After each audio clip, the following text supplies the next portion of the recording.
എല്ലാവർക്കും ഇന്നത്തെ വീഡിയോ ക്ലാസ്സിലേക്ക് സ്വാഗതം. നമ്മളിന്ന് പഠിക്കാൻ പോകുന്ന ലെസൺ ഓക്സി അസറ്റിലിംഗ്. അപ്പോൾ ഗ്യാസ് കട്ടിങ് എല്ലാവരും പ്രാക്ടിക്കൽ ലാബിൽ വർക്ക്ഷോപ്പിൽ നമ്മൾ ചെയ്തിട്ടുണ്ട്. എല്ലാവർക്കും അതിനെപ്പറ്റി അറിയുകയും ചെയ്യാം. എന്നാലും നമുക്ക് തിയറിറ്റിക്കലായിട്ട് കുറേ കാര്യങ്ങൾ കൂടി പഠിക്കാനുണ്ട്. നമുക്ക് ഈ ലെസണിൽ ഓക്സി അസറ്റിലിംഗ് ഗ്യാസ് കട്ടിങ്ങിന് ഉപയോഗിക്കുന്ന എക്യുപ്മെൻറ്റ്, അതിൻ്റെ പാർട്സുകൾ എന്തൊക്കെയാണെന്നും, അതേപോലെ കട്ടിംഗ് പ്രൊസീജിയർ, കട്ടിംഗ് ബ്ലോ പൈപ്പും വെൽഡിംഗ് ബ്ലോ പൈപ്പും തമ്മിലുള്ള വ്യത്യാസങ്ങൾ, പിന്നെ പ്രധാനമായിട്ടും പഠിക്കാനുള്ളത് ഗ്യാസ് കട്ടിങ്ങിൻ്റെ പ്രിൻസിപ്പിൾ ഇതൊക്കെയാണ്. അപ്പോൾ നമുക്കാദ്യം ഓക്സി അസറ്റിലിംഗ് ഗ്യാസ് കട്ടിങ്ങിന് ഉപയോഗിക്കുന്ന എക്യുപ്മെൻറ്റ്, അതിൻ്റെ പാർട്സ് എന്തൊക്കെയാണെന്ന് നോക്കാം. അതെല്ലാം നിങ്ങൾക്ക് അറിയാവുന്നത് തന്നെയായിരിക്കും. അപ്പോൾ ഓക്സി അസറ്റിലിംഗ് വെൽഡിങ്ങിന് ഉപയോഗിക്കുന്ന അതേ എക്യുപ്മെൻറ്റ് തന്നെയാണ് ഗ്യാസ് കട്ടിങ്ങിന് ഉപയോഗിക്കുന്നത്, അല്ലേ? വെൽഡിങ്ങിന് ഉപയോഗിച്ച അതേ എക്യുപ്മെൻറ്റ് തന്നെയാണ് ഗ്യാസ് കട്ടിങ്ങിന് ഉപയോഗിക്കുന്നത്. പക്ഷേ ഒരു വ്യത്യാസം മാത്രം. എന്താണത്? ഗ്യാസ് വെൽഡിങ് ബ്ലോ പൈപ്പാണ് ഉപയോഗിക്കുന്നതെങ്കിൽ ഗ്യാസ് കട്ടിങ് ബ്ലോ പൈപ്പ് അല്ലെങ്കിൽ ഗ്യാസ് കട്ടിങ് ടോർച്ച് എന്ന് പറയാം, ഇതാണ് ഉപയോഗിക്കുന്നത്. അപ്പോൾ നമുക്ക് ഏതെല്ലാം പാർട്സ് എന്നുള്ള എല്ലാവർക്കും അറിയാം, എന്നാലും ഒന്നും കൂടി നമുക്ക് നോക്കാം. പിന്നെ ഗ്യാസ് കട്ടിങ് എക്യുപ്മെൻറ്റിൽ പ്രധാനമായിട്ടും വരുന്നത് അസറ്റിലിംഗ് ഗ്യാസ് സിലിണ്ടർ. അത് ഗ്യാസ് വെൽഡിങ്ങിനും അത് തന്നെയാണ്, അസറ്റിലിംഗ് ഗ്യാസ് സിലിണ്ടർ. പിന്നെ oxygen gas cylinder, acetylene gas regulator, oxygen gas regulator, rubber hose pipes for acetylene and oxygen. ഇത്രയും കാര്യങ്ങൾ വെൽഡിങ് എക്യുപ്മെൻറ്റിലും കട്ടിങ് എക്യുപ്മെൻറ്റിലും സെയിമാണ്. അതൊക്കെ നിങ്ങൾ എൻ്റെ പാർട്സ് ഇതൊക്കെ മുമ്പ് പഠിച്ചു കഴിഞ്ഞതാണ്. അപ്പോൾ അതിനെപ്പറ്റി കൂടുതൽ വിവരിക്കാനൊന്നുമില്ല. പിന്നെ ഉള്ളതാണ് ഗ്യാസ് കട്ടിങ് ബ്ലോ പൈപ്പ്. അത് മാത്രമാണ് ഇതിൽ വ്യത്യാസമുള്ളത്. ഇത്രയും എക്യുപ്മെൻറ്റുകളാണ് നമ്മുടെ ഗ്യാസ് കട്ടിങ്ങിന് ഉപയോഗിക്കുന്നത്. നമുക്കതിൽ മറ്റുള്ള എല്ലാ കാര്യങ്ങളും നിങ്ങൾ പഠിച്ചിട്ടുണ്ട്.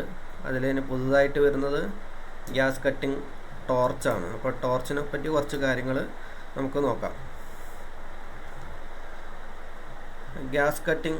The cutting torch differs from the regular welding blow pipe. In most cases, it has an additional lever for controlling the cutting oxygen used to cutting the metal. അതായത് കട്ടിംഗ് ടോർച്ച് വെൽഡിംഗ് ബ്ലോ പൈപ്പിൽ നിന്ന് ഏറെക്കുറെ same ആണെങ്കിലും ഒരു വ്യത്യാസം മാത്രമുണ്ട്. എന്താണ്? അതിന് അഡീഷണലായിട്ട് ഒരു ലിവർ കൂടിയുണ്ട്, അല്ലേ? ചിത്രത്തിൽ നോക്കിയാൽ കാണാം. എന്താണ്? ഇവിടെ കട്ടിംഗ് ടോർച്ചിൻ്റെ ഒരു ഡയഗ്രാമാണ്. അതിൽ ഇവിടെ ഒരു അഡീഷണൽ ലിവർ ഉണ്ട്. ഇതും കട്ടിംഗ് ടോർച്ചിൻ്റെ ചിത്രമാണ്. അതിൽ ഇവിടെ ഒരു ലിവർ ഉണ്ട്. ഇതിൽ നോസലിൻ്റെ സൈഡാണ് ലിവർ. ചില ബ്ലോ പൈപ്പിലാണെങ്കിൽ ഓപ്പോസിറ്റ്, ഇവിടെ നോസിൽ വരുന്നതിൻ്റെ ഓപ്പോസിറ്റായിട്ട് ലിവർ ഉണ്ടാവും. അപ്പോൾ എന്തിനാണ് ഈ ലിവർ ഉപയോഗിക്കുന്നത്? അത് ഉപയോഗിക്കുന്നത് for control of cutting oxygen used to cut the metal cut ചെയ്യുമ്പോഴുള്ള ഓക്സിജൻ കൺട്രോൾ ചെയ്യാൻ വേണ്ടിയിട്ടാണ് ഈ കട്ടിംഗ് ലിവർ ഉപയോഗിക്കുന്നത്. മനസ്സിലായില്ലേ? ഇതിനെപ്പറ്റിയൊക്കെ പറഞ്ഞു തരാം. പിന്നെ ഇതിൻ്റെ മറ്റ് പാർട്സുകൾ, 2 കൺട്രോൾ വാൾവുകൾ ഉണ്ടാവും. ഒന്ന് ഓക്സിജൻ്റെതും മറ്റേത് അസറ്റിലിൻ്റെതും. അത് പ്രീ ഹീറ്റിംഗ് ഫ്ലെയിം ഉണ്ടാക്കാൻ വേണ്ടി, അത് അസറ്റിലിനും ഓക്സിജനും കൂടി ചേർന്നിട്ടാണ് നമുക്ക് ഫ്ലെയിം ഉണ്ടാകുന്നത്, പ്രീ ഹീറ്റിംഗ് ഫ്ലെയിം ഉണ്ടാകുന്നത്. അതിലൂടെ ഹീറ്റ് ചെയ്തിട്ടാണ് നമ്മൾ കട്ട് ചെയ്യുന്നത്. അതിന് വേണ്ടിയിട്ടുള്ള 2 വാൽവുകൾ, ഓക്സിജൻ വാൽവും അസറ്റിലിൻ വാൽവും ഉണ്ട്. പിന്നെ അതിൻ്റെ നോസിലേക്ക് എത്തിക്കുന്ന പൈപ്പുകൾ, പിന്നെ ഇവിടെയാണ് നോസിൽ വരിക. ചിത്രത്തിൽ നോസിൽ കൊടുത്തിട്ടില്ല. ഇത്രയാണ് അതിൻ്റെ പാർട്സുകളുള്ളത്. അപ്പോൾ കട്ടിംഗ് ടോർച്ചിനെ പറ്റി അല്ലെങ്കിൽ കട്ടിംഗ് ബ്ലോ പൈപ്പിനെ പറ്റി കുറച്ച് കാര്യങ്ങൾ മനസ്സിലായില്ലേ? നമുക്ക് നോസിലിനെ പറ്റി ഒന്ന് നോക്കാം. കട്ടിംഗ് ടിപ്പ് അല്ലെങ്കിൽ കട്ടിംഗ് നോസിൽ എന്ന് പറയാം. ഇതിൽ ടിപ്പിൻ്റെ അറ്റത്തായിട്ട് സെൻട്രലായിട്ട് ഒരു ഒറിഫൈസ് ഉണ്ട്. ഒറിഫൈസ് എന്ന് വെച്ചാൽ ദ്വാരം. ചിത്രത്തിൽ കാണുന്ന പോലെ ഇവിടെ നോക്കുക. ഇതിൻ്റെ ടിപ്പ്, അതിൻ്റെ ഒരു ഫ്രണ്ട് വ്യൂ ആണ് ഇവിടെ കാണിച്ചിരിക്കുന്നത്. അതിൻ്റെ സെൻട്രലായിട്ട് ഒരു ദ്വാരം, കൂടാണ്ട് അതിന് ചുറ്റും ഒരു 5 സ്മോളർ ഹോൾസ് ഉണ്ട്. Cutting tip is made with an orifice in the centre surrounded by 5 smaller holes. അതിന് ചുറ്റും ഒരു 5 സ്മോളർ ഹോളും നടുവ് സെൻറ്ററിലൊരു ദ്വാരമാണ് ഇതിനുള്ളത്. ഈ സെൻട്രലിലുള്ള ദ്വാരം എന്തിനാണ് ഉപയോഗിക്കുന്നത്? സെൻട്രലിലുള്ള ദ്വാരം ഉപയോഗിക്കുന്നത് നമുക്ക് കട്ടിംഗ് ഓക്സിജൻ ഫ്ലോ ചെയ്യാൻ വേണ്ടിയിട്ടാണ്. കട്ടിങ് നടക്കാനുള്ള പ്രധാന ആ ലിവർ, ടോർച്ചിൽ പഠിച്ചല്ലോ, ആ ലിവർ പ്രസ് ചെയ്യുമ്പം ശക്തിയിൽ ഓക്സിജൻ വരുന്നത് ഈ സെൻട്രലിലുള്ള ഹോളിലൂടെയാണ്. അപ്പോൾ അതിന് ചുറ്റുമുള്ള ഹോളുകൾ എന്തിനായിരിക്കും? അതിന് ചുറ്റുമുള്ള ഹോളുകളാണ് നമുക്ക് ഓക്സിജനും അസറ്റ്ലീനും കൂടി മിക്സായിട്ട് പ്രീ ഹീറ്റിംഗ് ഫ്ലെയിമായിട്ട് പുറത്ത് കത്തുന്നത്. മനസ്സിലായില്ലേ? Smaller holes are the pre heating flame. Usually different size are provided for cutting metals different thickness. ഓരോ തിക്നെസ്സിനും അനുസരിച്ച് ഓരോ സൈസിലുള്ള നോസിലുകൾ ആവശ്യമാണ്. അതായത് തിക്നെസ് കൂടിയ മെറ്റലുകൾ കട്ട് ചെയ്യുന്ന നോസിലല്ല, തിക്നെസ് കുറഞ്ഞ മെറ്റൽ കട്ട് ചെയ്യാൻ ഉപയോഗിക്കുന്നത്. അത് തമ്മിൽ വ്യത്യാസമുണ്ട്. അപ്പോൾ നമുക്ക് ആ നോസിലിൻ്റെ സൈസ് കൂടി ഒന്ന് പഠിച്ചു നോക്കണം. അപ്പോൾ അതിലേക്ക് കടക്കാം. ആണ് ഇതിൻ്റെ നോസിൽ സൈസിൻ്റെ ഒരു ചാർട്ട്. ഇതിൽ ഫസ്റ്റ് കോളത്തിൽ കട്ടിംഗ് നോസിൽ സൈസ് കൊടുത്തിട്ടുണ്ട്. ആണ് കട്ടിംഗ് നോസിൽ സൈസ്. രണ്ടാമത്തെ കോളത്തിൽ അത് ഉപയോഗിച്ച് കട്ട് ചെയ്യാൻ പറ്റുന്ന പ്ലേറ്റിൻ്റെ തിക്നെസ് അത് കൊടുത്തിട്ടുണ്ട്. മൂന്നാമത്തേൽ കട്ടിംഗ് ഓക്സിജൻ പ്രഷർ, അതിന് ഉപയോഗിക്കുന്ന കട്ടിംഗ് നമ്മൾ പ്രഷർ റെഗുലേറ്ററിൽ കട്ടിംഗ് ഓക്സിജൻ സെറ്റ് ചെയ്യുന്നുണ്ടല്ലോ, അസറ്റ്ലീനും സെറ്റ് ചെയ്യുന്നുണ്ട്, ഓക്സിജൻ സെറ്റ് ചെയ്യുന്നത്. അതിൽ ഓക്സിജൻ്റെ പ്രഷർ എത്ര വേണമെന്നുള്ളതാണ് ഇവിടെ കൊടുത്തിരിക്കുന്നത്. അത് കിലോഗ്രാം ഫോഴ്സ് പെർ സ്ക്വയർ സെൻറ്റിമീറ്ററിൽ. അപ്പോൾ ഇതിൽ ആദ്യത്തെ സൈസ് നോക്കുക. 0.8 mm സൈസുള്ള നോസിൽ. ആ നോസിൽ സൈസ് എന്ന് പറഞ്ഞു കഴിഞ്ഞാൽ ആ നോസിലിൻ്റെ സെൻട്രലിലുള്ള ഹോള്, അതായത് ഓക്സിജൻ പ്രഷറിൽ വരുന്ന ഹോളുണ്ട്, അതിൻ്റെ സൈസാണ് നോസിലിൻ്റെ സൈസായിട്ട് പറയുന്നത് ഈ ഗ്യാസ് കട്ടിംഗ് ടോർച്ചിൽ. പക്ഷേ ഗ്യാസ് വെൽഡിംഗ് ടോർച്ചിലാണെങ്കിൽ അതിൽ ഉപയോഗിക്കുന്ന ഓക്സിജൻ്റെയും അസറ്റ്ലീൻ്റെയും അളവാണ് അതിൻ്റെ സൈസായിട്ട് പറയുന്നത്. മനസ്സിലായില്ലേ? ഇതിൽ നോസിലിൻ്റെ സൈസ് എന്ന് പറയുന്നത് ആ സെൻട്രലിലുള്ള ഹോളിൻ്റെ അളവ്, അതാണ്. 0.8 mm നോസിൽ ഉപയോഗിച്ച് കഴിഞ്ഞാൽ നമുക്ക് 3 മുതൽ 6 mm വരെ തിക്നെസ്സുള്ള പ്ലേറ്റുകൾ കട്ട് ചെയ്യാൻ പറ്റും. അതിനുപയോഗിക്കുന്ന ഓക്സിജൻ പ്രഷർ എന്ന് വെച്ചാൽ 1 മുതൽ 1.4 kilogram force per square centimetre ആണ്. രണ്ടാമത്തത് 1.2 എന്ന് പറയുന്ന നോസിൽ ഉപയോഗിച്ച് കഴിഞ്ഞാൽ 6 മുതൽ 9 വരെയുള്ള തിക്നെസ്സുള്ള പ്ലേറ്റുകൾ നമുക്ക് കട്ട് ചെയ്യാൻ പറ്റും. അതിൽ 1.4 മുതൽ 2.1 വരെ ഓക്സിജൻ പ്രഷർ ഉപയോഗിക്കുന്നു. മൂന്നാമത്തെ 1.6 mm നോസിൽ ഉപയോഗിച്ച് കഴിഞ്ഞാൽ നമുക്ക് 19 മുതൽ 100 mm തിക്നെസ്സുള്ള പ്ലേറ്റ് വരെ കട്ട് ചെയ്യാൻ പറ്റും. 100 mm തിക്നെസ് എന്ന് വെച്ചാൽ നമ്മൾ സ്കെയിൽ എടുത്തൊന്ന് നോക്കാം. 100 mm എന്ന് വെച്ചാൽ 10 സെൻറ്റിമീറ്റർ. അത്രയും തിക്നെസ്സുള്ള പ്ലേറ്റ് വരെ നമുക്ക് 1.6 mm നോസിൽ ഉപയോഗിച്ചാൽ കട്ട് ചെയ്യാൻ പറ്റും. അപ്പോൾ അതിനുപയോഗിക്കുന്ന ഓക്സിജൻ പ്രഷർ 2.1 മുതൽ 4.2 വരെയാണ്. 2 mm സൈസുള്ള നോസിൽ ഉപയോഗിച്ച് കഴിഞ്ഞാൽ 100 മുതൽ 150 വരെ തിക്നെസ്സുള്ള പ്ലേറ്റുകൾ കട്ട് ചെയ്യാൻ പറ്റും. 4.2 മുതൽ 4.6 mm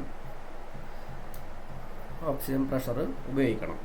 2.4 ആണെങ്കിൽ 150 മുതൽ 200 mm വരെയുള്ള പ്ലേറ്റുകൾ കട്ട് ചെയ്യാൻ പറ്റും. 4.6 മുതൽ 4.9 വരെയുള്ള 9 വരെ ഓക്സിജൻ പ്രഷർ ഉപയോഗിക്കണം. 2.8 mm നോസിലാണ് ഉപയോഗിക്കുന്നതെങ്കിൽ 200 മുതൽ 250 mm തിക്നെസ്സുള്ള പ്ലേറ്റുകൾ കട്ട് ചെയ്യാൻ പറ്റും. 4.9 മുതൽ 5.5 വരെയുള്ള ഓക്സിജൻ പ്രഷർ ഉപയോഗിക്കാം. 3.2 ഉള്ള നോസിലാണ് കട്ട് ചെയ്യാൻ ഉപയോഗിക്കുന്നതെങ്കിൽ 250 മുതൽ 300 വരെയുള്ള പ്ലേറ്റുകൾ നമുക്ക് കട്ട് ചെയ്യാൻ പറ്റും. അതിൽ ഓക്സിജൻ പ്രഷർ 5.5 മുതൽ 5.6 വരെ ഉപയോഗിക്കണം. ഇപ്പോൾ ഇതാണ് നോസിൽ സൈസ്. ഇതിൽ നിങ്ങൾ ആദ്യത്തെ 3 എണ്ണമെങ്കിലും എന്തായാലും നിർബന്ധമായിട്ട് പഠിച്ചു വെക്കുക. ഇത് എക്സാമിനും ചോദിക്കാം. നമുക്ക് എപ്പോഴും നിങ്ങളുടെ ഗ്യാസ് കട്ടറായിട്ട് പോകുന്നുണ്ടെങ്കിലും ഈ ഇത് ആവശ്യമായി വരും.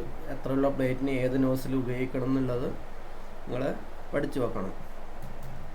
മനസ്സിലായില്ലേ? ഇനി നമുക്ക് മറ്റുള്ളതിലേക്ക് കടക്കാം. ഓക്സിയസെറ്റിലിംഗ് ഗ്യാസ് കട്ടിങ്. ഗ്യാസ് കട്ടിങ് കൂടുതലായിട്ട് ഉപയോഗിക്കുന്നത് മൈൽഡ് സ്റ്റീൽ പ്ലേറ്റുകൾ കട്ട് ചെയ്യാൻ വേണ്ടിയിട്ടാണ്.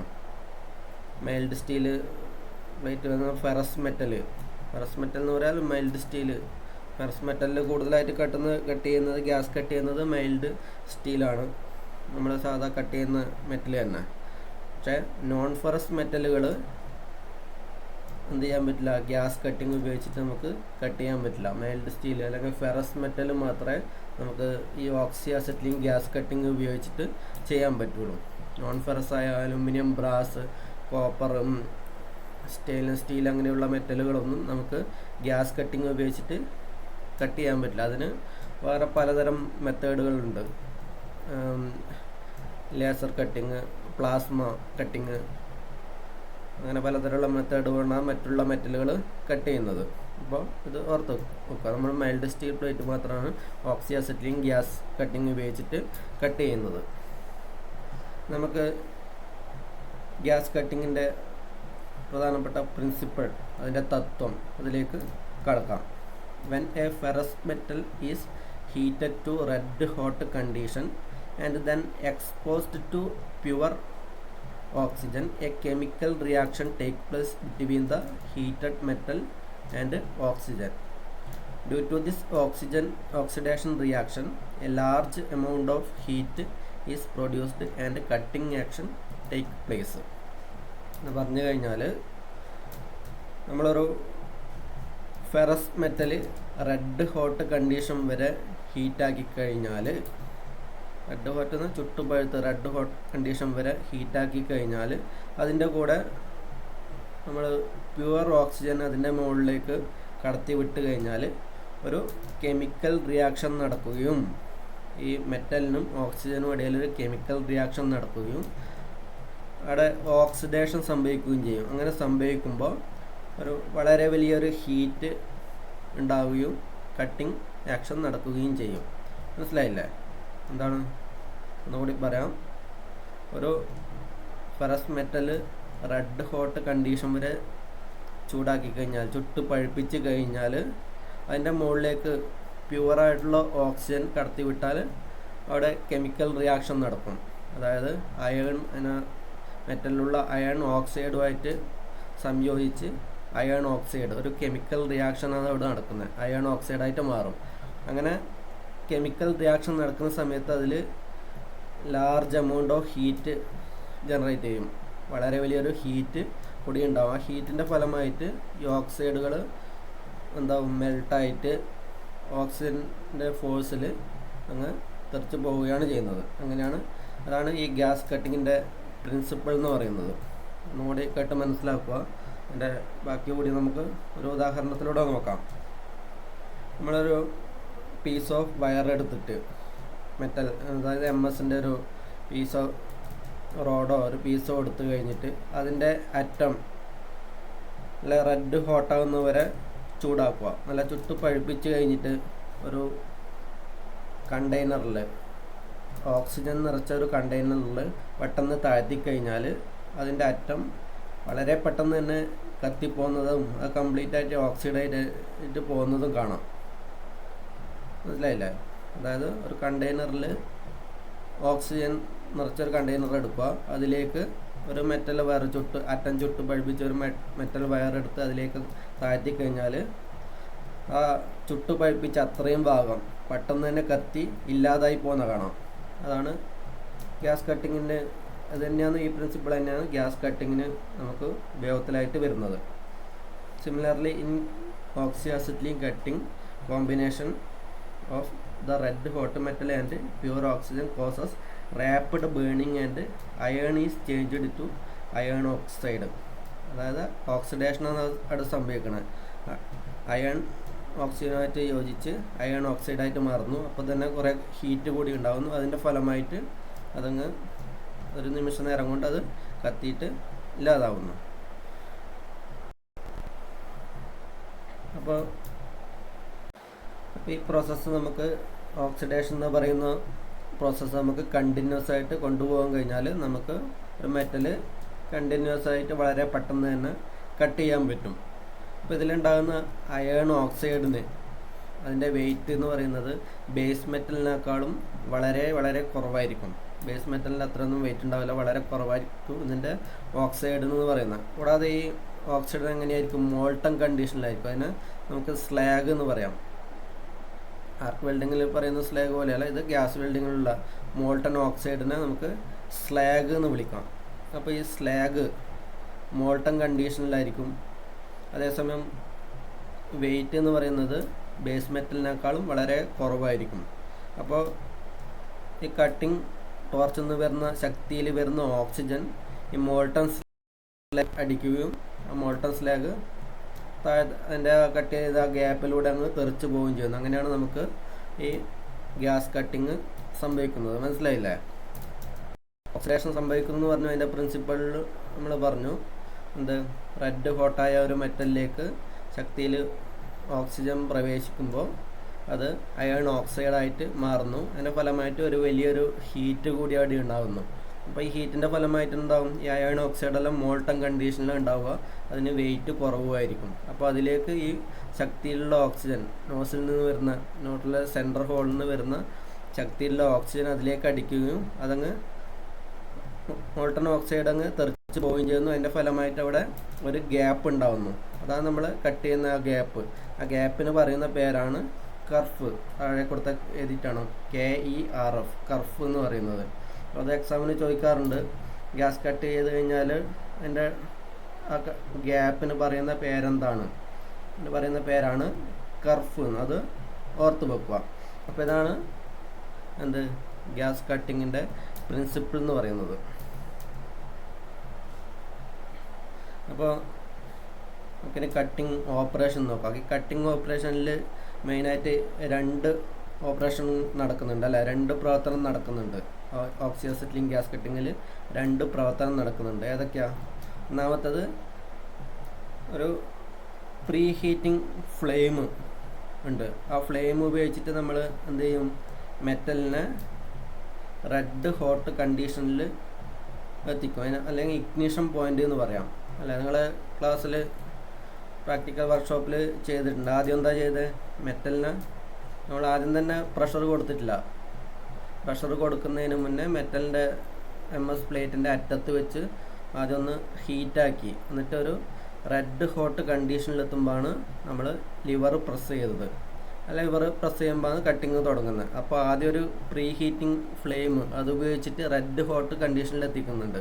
അത് ഒരു പ്രവർത്തനം. അത് ഏകദേശം 900 ഡിഗ്രി സെൻറ്റിഗ്രേഡ്, ഏകദേശം ഒരു 875-900 ഡിഗ്രി സെൻറ്റിഗ്രേഡ് വരും. അങ്ങനെ പ്രീ ഹീറ്റിംഗ് ഫ്ലെയിം ഉപയോഗിച്ച് നല്ല റെഡ് ഹോട്ട് കണ്ടീഷനിൽ പ്രീ ഹീറ്റ് ചെയ്തതിന് ശേഷം നമ്മൾ ലിവർ പ്രസ് ചെയ്യുമ്പോൾ ഹൈ പ്രഷറിൽ then a stream of high pressure pure oxygen is direct to the hot metal which oxides and cut the metal. ശക്തിയുള്ള ഓക്സിജൻ ആ റെഡ് ഹോട്ട് മെറ്റലിലേക്ക് പോവുകയും അവിടെ ഓക്സൈഡുകൾ രൂപീകരിക്കും, നമ്മുടെ മെറ്റൽ കട്ടാവുകയും ചെയ്യുന്നു. അപ്പോൾ 2 പ്രവർത്തനമായി. ഒന്ന് പ്രീ ഹീറ്റ് എന്ന പ്രവർത്തനം, രണ്ടാമത്തത് ഓക്സിജൻ ഹൈ പ്രഷറിൽ നമ്മൾ തുറന്നു വിടുമ്പോൾ അത് കട്ടായി പോകുന്നതും. അപ്പോൾ ഈ 2 പ്രവർത്തനങ്ങളും നമ്മൾ ഒരു സിംഗിൾ ടോർച്ച് ഉപയോഗിച്ചിട്ടാണ് ചെയ്യുന്നത് അല്ലേ? നമ്മൾ 2 ഒരേ സമയം ചെയ്യുന്നു. പക്ഷേ സ്റ്റാർട്ടിങ്ങിൽ ഒരേ സമയമല്ല, ആദ്യം നമ്മൾ പ്രീ ഹീറ്റ് ചെയ്യുമായിരുന്നു. അത് കഴിഞ്ഞിട്ടാണ് എന്ത് ചെയ്യുന്നത്, പ്രഷർ ലിവർ പ്രസ് ചെയ്തിട്ട് ഹൈ പ്രഷറിൽ ഓക്സിജൻ പുറത്ത് വിടുന്നത്. അത് തുടങ്ങിക്കഴിഞ്ഞാൽ പിന്നെയുള്ള പ്രവർത്തനം മുഴുവൻ രണ്ടും ഒരേ സമയം തന്നെയാണ് നടക്കുന്നത്. പ്രീ ഹീറ്റിങ്ങും കട്ടിങ്ങും ഒരേ സമയം തന്നെയാണ് നടക്കുന്നത്. അപ്പോൾ നമുക്ക് നല്ല സ്മൂത്ത് കട്ടിങ് കിട്ടാൻ വേണ്ടിയിട്ട് എന്ത് ചെയ്യണം, കട്ടിങ് ടോർച്ച് നല്ല പ്രോപ്പർ സ്പീഡിൽ, അതിനാവശ്യമുള്ള ഒരു ഓവർ സ്പീഡാകാൻ പാടില്ല, അതിന് വേണ്ടുന്ന പ്രോപ്പർ സ്പീഡിൽ നീങ്ങണം. കൈ വളരെ സ്മൂത്തായിട്ട് നീങ്ങിക്കഴിഞ്ഞാൽ നമുക്ക് സ്മൂത്തായിട്ടുള്ള കട്ടിങ് കിട്ടുമല്ലോ. The removal of oxygen particle from the line of cut automatic by means of force of oxygen jet during the progress of cut. ചിത്രത്തിലേക്ക് നോക്കുക, നമ്മൾ ചെയ്ത കാര്യങ്ങളാണ്. ആദ്യം ഗ്യാസ് കട്ടിംഗ് ടോർച്ച് ഉപയോഗിച്ചിട്ട് മെറ്റലിൻ്റെ അറ്റത്ത് പ്രീ ഹീറ്റ് ചെയ്യുന്നു. അത് പിടിക്കുന്നതെല്ലാം 90 ഡിഗ്രി ആയിരിക്കണം. അതായത് ടോർച്ചിൻ്റെ ബോഡിക്ക് 90 ഡിഗ്രി ആയിരിക്കും ഇതിൻ്റെ നോസിലുള്ളത്. അപ്പോൾ നമ്മൾ പ്ലേറ്റ് വർക്ക് ചെയ്യുന്ന ജോബിന് 90 ആയിരിക്കണം ഈ നോസിൽ പിടിക്കേണ്ടത്. എല്ലാ ഭാഗത്തും 4 ഭാഗത്തേക്കും 90 ആയിട്ട് പിടിച്ചു കഴിഞ്ഞ് അതിൻ്റെ അറ്റത്തുനിന്ന് നമ്മൾ പ്രീ ഹീറ്റ് ചെയ്യുന്നു. ഒരു റെഡ് കോട്ട് കണ്ടീഷനിൽ എത്തിക്കഴിഞ്ഞാൽ ഇവിടെ ലിവർ ഇതിൻ്റെ അകത്ത് മുകളിലാണുള്ളത്, നമ്മൾ ഉപയോഗിച്ചതിൽ താഴെയാണുള്ളത്. അത് പലതരം ടോർച്ചിൻ്റെ പോലെ ഇരിക്കും. അപ്പോൾ റെഡ് ഹോട്ട് കണ്ടീഷനിൽ എത്തിക്കഴിഞ്ഞാൽ ആ ലിവർ പ്രസ് ചെയ്യുമ്പം ഹൈ പ്രഷർ ഓക്സിജൻ ആ ചൂടായ മെറ്റലിലേക്ക് പോയി ഓക്സൈഡായിട്ട് അതിൻ്റെ ഫോഴ്സ് കൊണ്ട് താഴേക്ക് തള്ളിപ്പോകുന്നു. അങ്ങനെയാണ് ഇത് കട്ടാവുന്നത്. അതാണ് കട്ടിങ് ഓപ്പറേഷൻ. മനസ്സിലായില്ലേ? നമുക്ക് അപ്ലിക്കേഷൻ ഓഫ് കട്ടിങ് ടോർച്ച് എവിടെയൊക്കെ അങ്ങനെയൊക്കെ ഉപയോഗിക്കുക എന്നുള്ളത് മനസ്സിലാക്കാം. നമുക്ക് മൈൽഡ് സ്റ്റീൽ പ്ലേറ്റിലാണ് ഗ്യാസ് കട്ട് ചെയ്യുന്നതെന്ന് പറഞ്ഞു.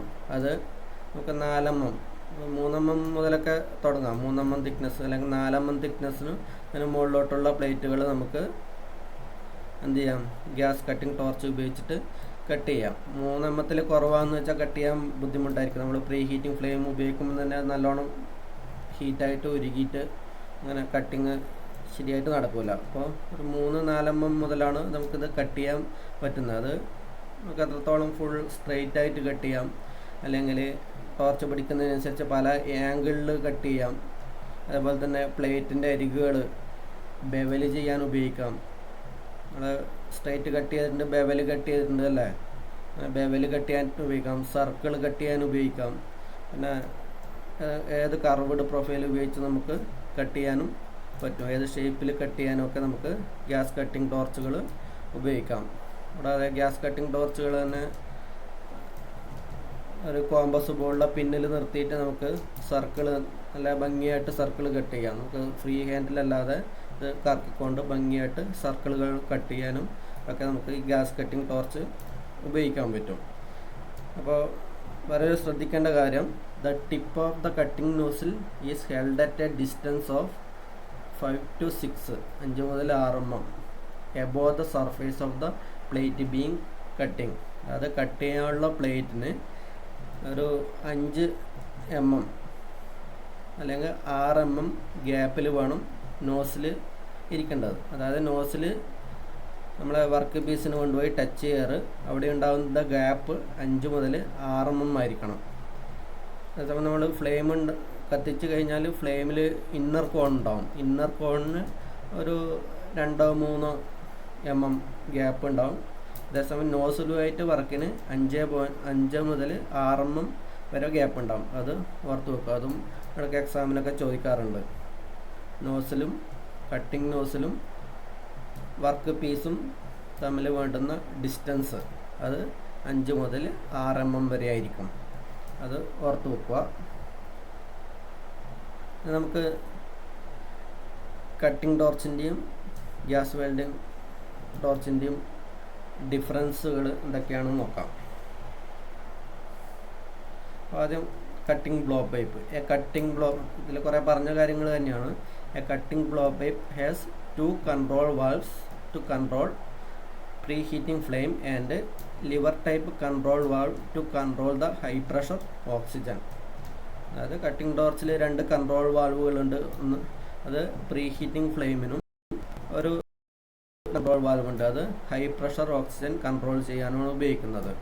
അതേസമയം വെൽഡിംഗ് ബ്ലോ പൈപ്പിലാണെങ്കിൽ welding blow pipe has only 2 control valves to control the heating flame.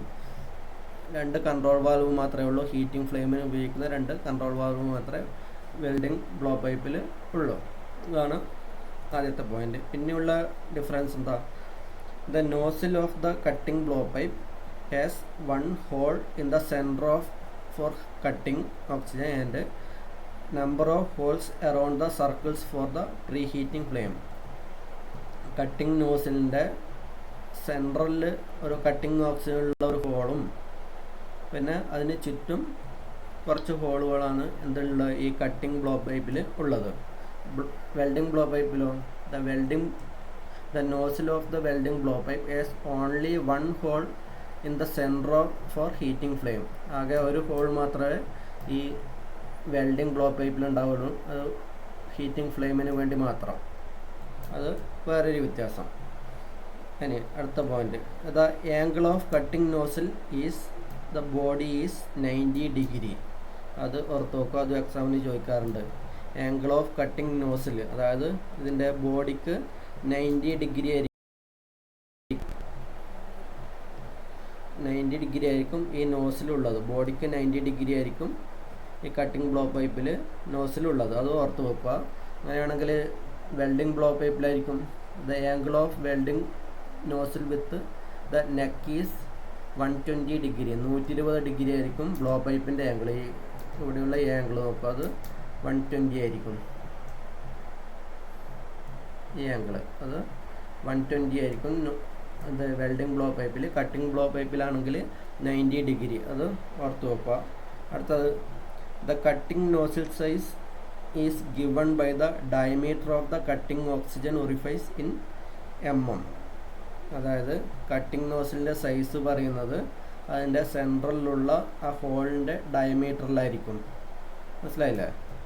പക്ഷേ വെൽഡിംഗ് ബ്ലോ പൈപ്പിൻ്റെയോ the welding nozzle size is given by the volume of oxy acetylene mixed gas coming out of the nozzle in. അതായത് nozzle നിന്ന് പുറത്ത് വരുന്ന oxygen അസറ്റീൻ ഗ്യാസിൻ്റെ mixed ഗ്യാസിൻ്റെ അളവിനനുസരിച്ചായിരിക്കും, അതിൻ്റെ വോളിയത്തിനനുസരിച്ചായിരിക്കും ഈ വെൽഡിംഗ് ബ്ലോ പൈപ്പിൻ്റെ നോസിലിൻ്റെ സൈസ് പറയുന്നത്. അത് ഓർത്തിരിക്കുക. പിന്നെ ഇതിൽ എഴുതാതെ ഒരു കാര്യം കൂടി ഉണ്ട്, പ്രധാനപ്പെട്ട എക്സാമിന് ചോദിക്കാറുള്ളതാണ്. അത് കട്ടിംഗ് ബ്ലോ പൈപ്പിൻ്റെ നോസിൽ ബ്രാസ് കൊണ്ട് നിർമ്മിച്ചിരിക്കുന്നു.